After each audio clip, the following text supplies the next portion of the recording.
setiap orang punya uang. Uang banyak.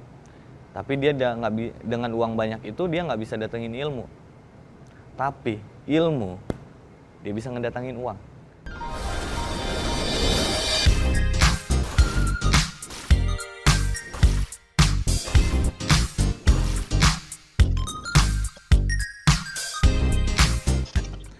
Halo, selamat sore. Nama saya Amif Miftah Dwi Tiyatna.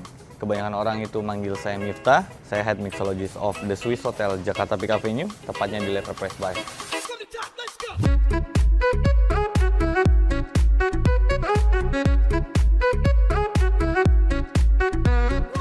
Sebenarnya sih mixologist itu dia sama halnya dengan bartender. Cuma hanya perbedaan nama. Mixologist dia nggak bakalan terlepas dari yang namanya beverage.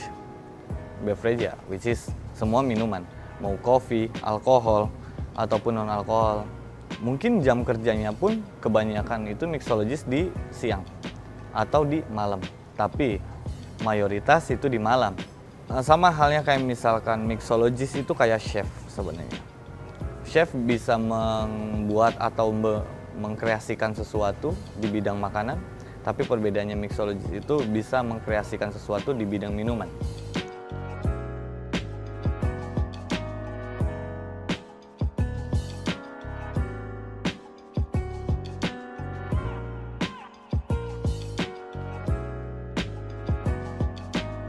Dan mungkin mixologist itu kita bisa disebut dia yang meracik minuman awal, kemudian create the menu.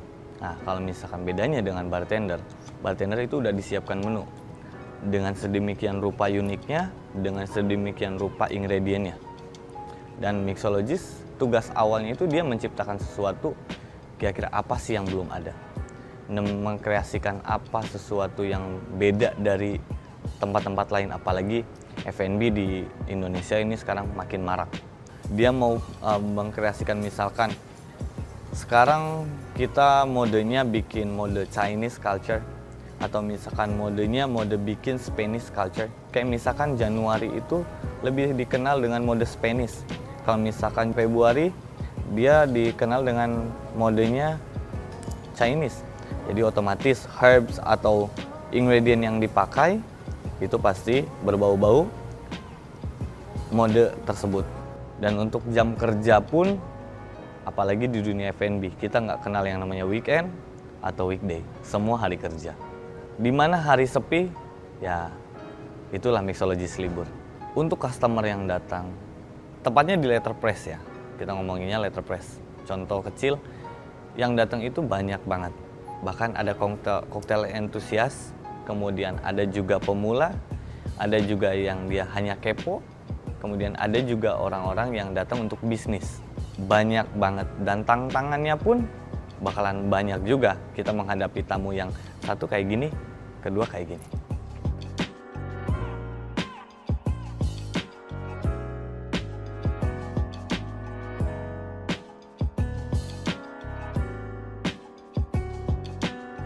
Sebenarnya sih untuk mencapai di mixologist itu, setiap orang itu layak disebut mixologist.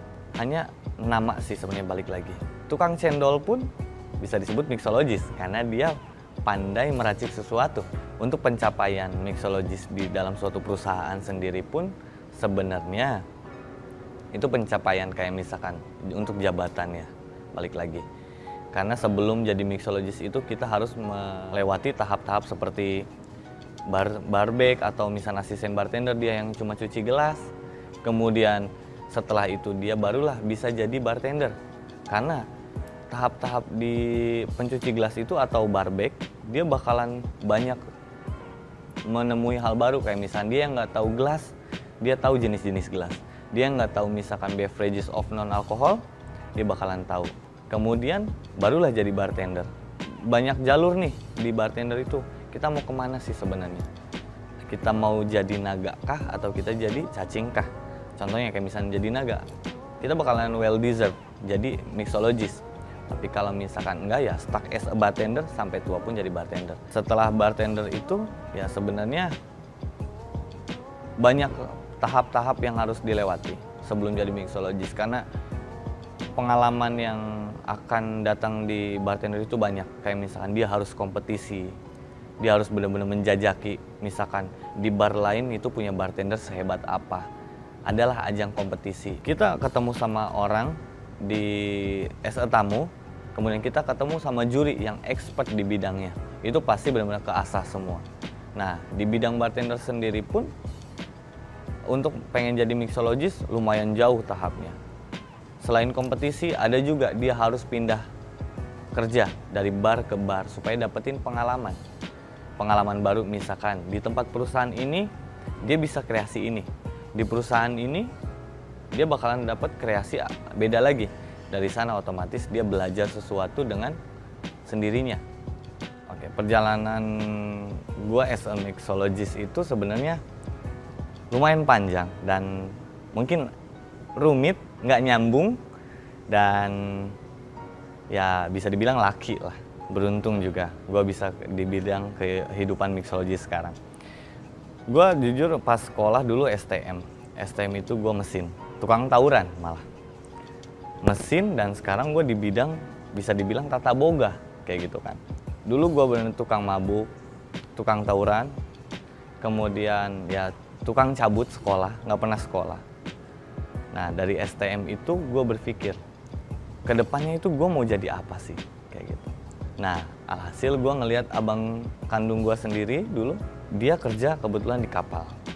Setiap pulang dari kapal itu, dia bawa dengan minuman luar yang unik-unik botolnya. Nah, dari sana gue ngerasa, oke, inilah mungkin gue suka dengan botol minuman ini yang gue minumin tiap hari, mungkin tiap pagi. Hobi gue baru tuh muncul dari ngelihat minuman botolnya luar negeri yang unik-unik. Dari sana tersirat lah, kayak misalkan, ya gue pengen coba sekolah lagi deh gitu kan, pengen kuliah. Tapi dengan kepentok biaya, gue bukannya kuliah, tapi jatuhnya kayak sekolah perhotelan tapi yang D1. Sertifikat program. Nah, setelah dari sertifikat program itu, gue baru tuh ngerasain dunia F&B. Gue sekolah di Untag Prima Cirebon sebenarnya. Itu cuma D1 ya kan. Kebetulan di Untag itu nggak ada yang namanya mempelajari alkohol. Karena mereka benar-benar pure cuma manajemen perhotelan. Kemudian gue ambil di Malaysia, which is Kuala Lumpur kan. Nah, gua 6 bulan praktek di sana. Dari sana gua mempelajari banyak hal baru. Dari sana pun muncullah ketertarikan gua dalam dunia bartending. Dulu gua training itu as a waiter sebenarnya. Karena dirotasi. Nah, setelah rotasi itu ketemulah pada waktu gua bisa belajar bar. Sedikit banyak gue belajar tentang non alkohol dulu awalnya. Tapi sayangnya pas ketika gue training, tepatnya di Kuala Lumpur, Hotel PNB Derby Park Executive Suite, itu nggak ada alkohol, semua non alkohol. Jadi pure gue belajar tentang non alkoholik. Singkat cerita, gue lulus tuh. Nah, gue pengen nerusin si kuliah, tapi kepentok biaya sebenarnya. Dari sana gue harus, ya udahlah, gue merelakan sekolah itu. Makanya gue milih, ya udahlah gue kerja. Dan gue kerja pun dulu bener-bener di restoran biasa, bukan langsung hotel, yang cuma digaji mungkin 600.000 per bulan. Itu pada tahun 2012. Nah, pada tahun 2012 sendiri, gue ngerasa, gue sekolah perhotelan, tapi kok kerja gue gini gitu kan. Percuma dong gue sekolah, bayar mahal setelah lulus STM. Tapi gue ambil hikmahnya, ternyata nyari uang itu susah. Nah, dari sana gue belajar dari pengalaman gue yang cuma punya gaji 600.000 di sebuah restoran kecil. Gimana caranya gue bisa kerja ke Jakarta dulu. Gue pindah kerja di restoran itu ke restoran lain. Nah, pas pertama gue kerja di restoran itu bener sama di bar juga, tapi non alkohol. Dan pindah pun gue kerja non alkohol. Tapi dari sana gue belajar banyak non alkoholik, kemudian kopi. Karena tempat kedua gue kerja itu specialty coffee. Dari sana gue cuma digaji 350.000 per bulan totally. Alhasil gue keluar kerja karena nggak mencukupi untuk kehidupan sehari-hari. Jadilah tukang parkir. Dari sana gue parkir kurang lebih 3 bulan. Di sisi lain selama 3 bulan gue parkir, itu gue sambil melamar kerja lewat via email. Nah dari sana gue ngirim lamaran itu setiap jam 9 pagi ke Jakarta. Tepatnya ke Kemang Icon by Alila dulu. Setelah 2 bulan barulah dipanggil. Akhirnya membuahkan hasil. Seneng minta ampun dulu. Gue dipanggil untuk interview doang padahal. Dari Kuningan, Jawa Barat, gue berangkat lah. Naik motor ke Jakarta. Perjalanan 6 jam tuh, lumayan sulit. Nyampe lah interview. Syukurlah gue ketemu orang yang benar-benar, ya dia penolong gue, kita sebut dia kayak misalnya, gue sebut dia malaikat gue. Karena dia yang ngejahit gue dari benar-benar keterpurukan dulu, seorang tukang parkir. Dia mau nerima gue dengan as a staff bartender. Gue belajar dari buku gimana cari how to as a bartender segala macam. Keterimalah gue kerja di Kemang. Itulah kehidupan malam Kemang yang berbau-bau bar. Dulu ada namanya anak gaul Kemang, kalau sekarang kan anak gaul Senoparty, ya kan. Dulu anak gaul Kemang. Tahun 2013, gue belajar banyak otodidak dari pengalaman segala macam. Gimana sih caranya jadi bartender? Dari sana gue belajar banyak tentang alkohol, dan gue harus pelajarin setiap alkohol, botol sesuatu. Ada tiba saatnya harus pindah kerja. Gue pindah kerja pun disuruh sama bos gue sendiri dulu.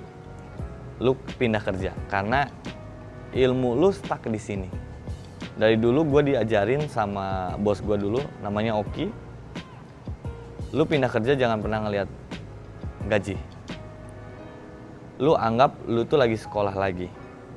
Karena lu masih muda. Umur gue dulu masih mungkin 21 kali ya. Ketika lu pindah kerja, jangan pernah ngelihat namanya gaji. Yang lu lihat ilmu. Karena setiap orang punya uang. Setiap orang punya uang. Uang banyak. Tapi dia dengan uang banyak itu dia nggak bisa datengin ilmu. Tapi ilmu dia bisa ngedatangin uang. Kurang lebih 6 bulan gua tuh pindah, dan pindah lagi ke tempat baru kurang lebih 8 bulan doang gua kerja. As a bartender, tepatnya di Olivier Jakarta.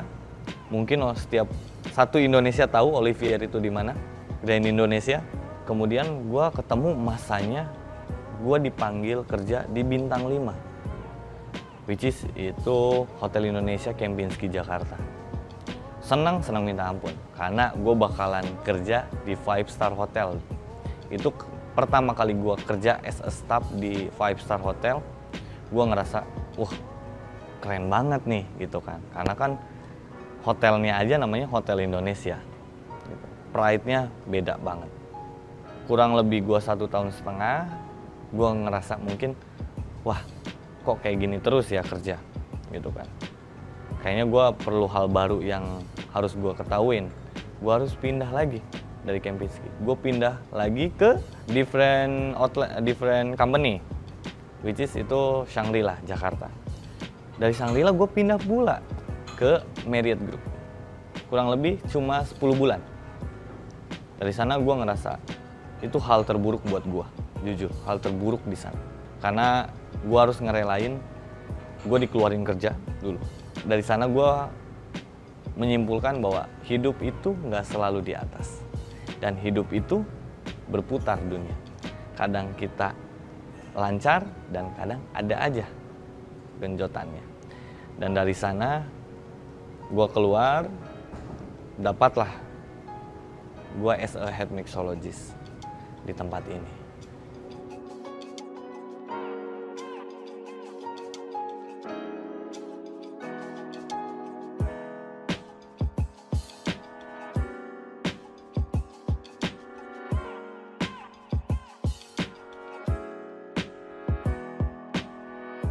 Letterpress itu apa?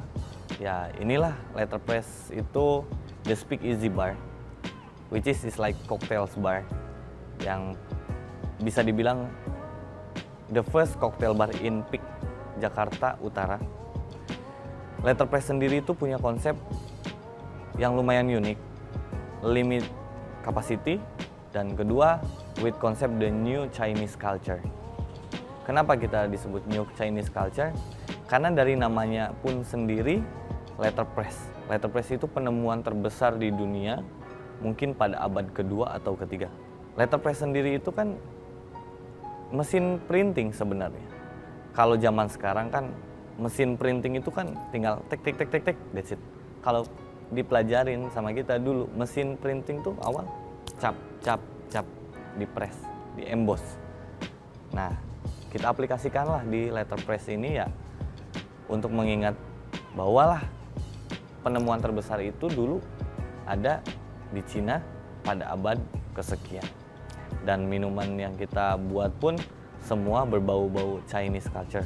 Contohnya, homemade yang kita buat pun berbau-bau Chinese tea. Kayak gitu. Situasi paling senang di profesi ini tuh sebenarnya kayak satu, ketika orang itu bilang enak apa yang kita ciptakan, itu paling senang untuk. Yang kedua, kita bisa mengenal satu sama lain. Satu sama lain contohnya kayak misalkan, karena kan kehidupan bartender itu nggak terlepas dari yang namanya kita engaging, kemudian approach dengan orang. Dari sanalah yang bikin gua senang sebenarnya. Jadi gua ketemu orang-orang baru yang nggak gua kenal, alhasil gua bisa pelajarin karakter mereka dan gua bisa pelajarin hidupnya. Orang ini tuh bisa sukses kayak gini. Itu dia yang bikin gua senang. Momen membanggakan itu sebenarnya sih ketika kita reach as a winner of competition di bartender. Kemudian momen paling bahagia itu sebenarnya sih momen-momen ketika kita membuat sesuatu di satu tempat dan tempat itu sampai sekarang masih memakainya. Contohnya kreasi kita masih diakuin di tempat itu dan masih dijual di tempat itu. Contohnya kayak misalkan gue bikin kreasi minuman namanya ini, sampai sekarang dia pakai dan jangka bertahun-tahun, itu dia achievement buat gue sebenarnya sih kayak gitu. Ada nama Ratu, yaitu dia dengan kehalusannya mempersatukan lagi nih caranya gimana, namanya Kuai-Pei.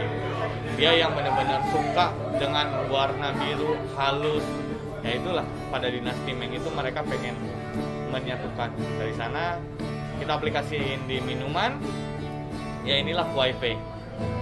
Pedesnya melambangkan bahwa dia berani, kemudian wanginya itu dia melambangkan yang badannya yang harum mewangi dan rasanya pun halus, bisa diterima semuanya, sama kayak sifat Kuai-Pei ini. Jadi dia bisa diterima sama siapapun. Itulah silsilah di koktail. Oke, untuk misalkan referensi-referensi kayak gitu, itu pasti ada. Kayak misalkan gue cari idea itu dengan cara, oke, kita jalan kemana? Kayak misalkan gue mau jalan deh ke suatu tempat, dari sanalah biasanya kreativitas kita teruji. Karena kita bisa melihat sesuatu hal baru. Kayak misalkan gue mau jalan ke Bogor, di sana ada jalan namanya Surya Kencana. Surya Kencana itu apa sih? Padahal kan di sisi lain itu ada historical tertentu. Dan adalah yang namanya bir kocok dulu. Nah, dari sana itu penting kalau menurut gue. Kemudian gue sering juga kayak misalkan bar to bar, kunjungin temen, bartender di mana, atau di mana di Jakarta. Kayak misalkan, wih mereka bisa bikin ini loh, kenapa gue nggak bisa? Gue bikin hal lain lah dari sana. Itu yang bikin jadi sering acuannya. Tugasnya mixologist itu sebenarnya sih harus tahu ketika dia bikin minuman, dia harus tahu benar-benar apa sih karakter minumannya itu. Dia untuk mouthwash kah? Dia untuk pairing sama makanan kah? Atau dia buat dijadiin aperitif kah? Nah, kita bikin pedas kayak gini tuh karena orang itu setelah minum yang manis-manis, yang asam-asam, dia ekspektasinya pengen mouthwash atau membersihkan mulut ketika dia makan yang oily atau apa. Itulah tugas mixologis. Dia yang harus tahu benar-benar karakter makanan, karakter minuman, semuanya itu harus. Sebenarnya sih suka dukanya itu ketika orang lain tidur, kita lagi beraktivitas. Karena kan pada umumnya tubuh itu perlu istirahat, jantung mungkin di malam ya. Tapi di malam hari jantung kita lagi diporsir. Dan kedua, kita nggak kenal yang namanya Sabtu. Hari Sabtu atau hari Minggu, nggak ada. Dan ketiga, ya mungkin jam kerja kita berbeda dengan orang lain. Dunia alkohol ya, terutama. Apalagi mixologis itu dia dikaitkan dengan alkohol, beverage. Itu kayak misalkan sebenarnya pasti dipandang negatif setiap orang, apalagi orang tua, tetangga-tetangga atau siapapun itu. Karena kita kerja di dunia malam, mengatasi semuanya sih balik lagi ke diri kita sendiri ya. Awalnya pasti orang itu kayak misalkan, dia mah kayak beginilah, dia mah kayak begini, tapi tanpa disadarin mereka lah yang membuat kita untuk steady dari kayak misalkan pandangan negatif itu. Diri kitanya kayak misalkan belajar gimana sih cara menyikapi bahwa kita tuh bukan negatif, kita positif. Dari sanalah kepercayaan diri kita bakalan muncul bahwa mixologis is not negatif kayak gitu. Bahkan mixologis itu bukan hal-hal buruk terus yang dipandang orang kayak misalkan dia alkoholik lah atau apa. No. Dia juga sama kayak orang-orang, cuma berbeda kehidupan kerjanya aja di malam dan di siang hari. Kita sebut setiap hari itu tantangan, karena tiap hari itu kita bakalan ditemukan dengan hal-hal yang kayak misal black box. Tiba-tiba ada tamu yang minta inilah, tiba-tiba kayak misalkan bos besar minta inilah atau apalah. Itu dia tantangannya tiap hari. Karena black box, kan kita nggak tahu pemikiran orang itu hari ini mau apa. Dan hari ini gue mood-nya di mana gitu kan. Dari sana itu gue anggap tantangan tuh setiap hari. Untuk common mistake sendiri sih sebenarnya sih kayak satu ya, mungkin dari komunikasi aja sih banyaknya antar bartender yang satu dengan yang satu. Misalkan hari ini mau ada acara apa, tapi ternyata preparationnya belum ada. Ada suatu hari yang tiba-tiba ada acara ini, kemudian bahan-bahannya nggak ada. Itu common mistake, sering banget yang ditemuin. Apalagi di dunia perhotelan ya, itu bakalan sering banget kita temuin kayak gitu. Jadi mixologis itu kita harus punya attitude, mental yang kuat. That's it.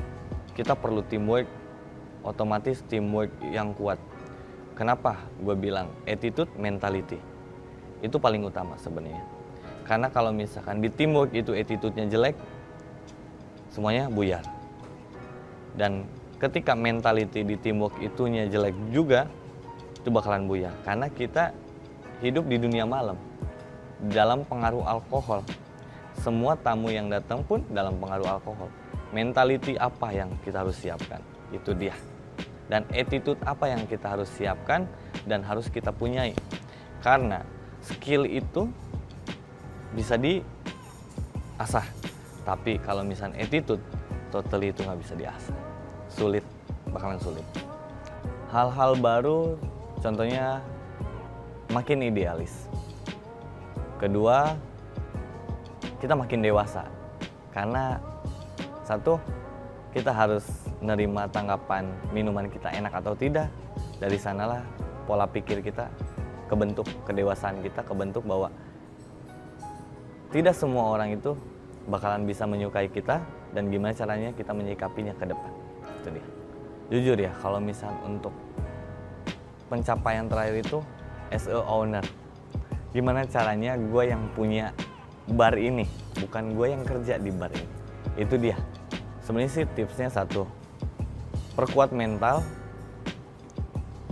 perbagus attitude, dan ketiga mau menerima saran orang lain.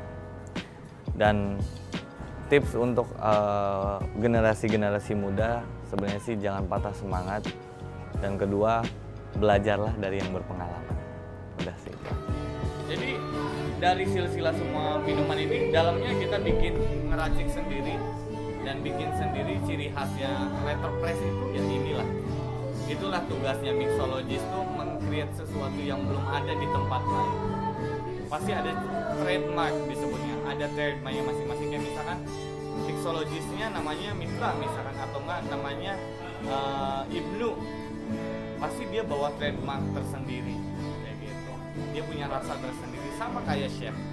Chef ini lebih dominannya dia dengan rasa ini, ya inilah bagusnya dia kayak gitu. Karena mixologist dimanapun nggak ada yang jelek, semua bagus. Tergantung orangnya itu bisa menerima apa enggak.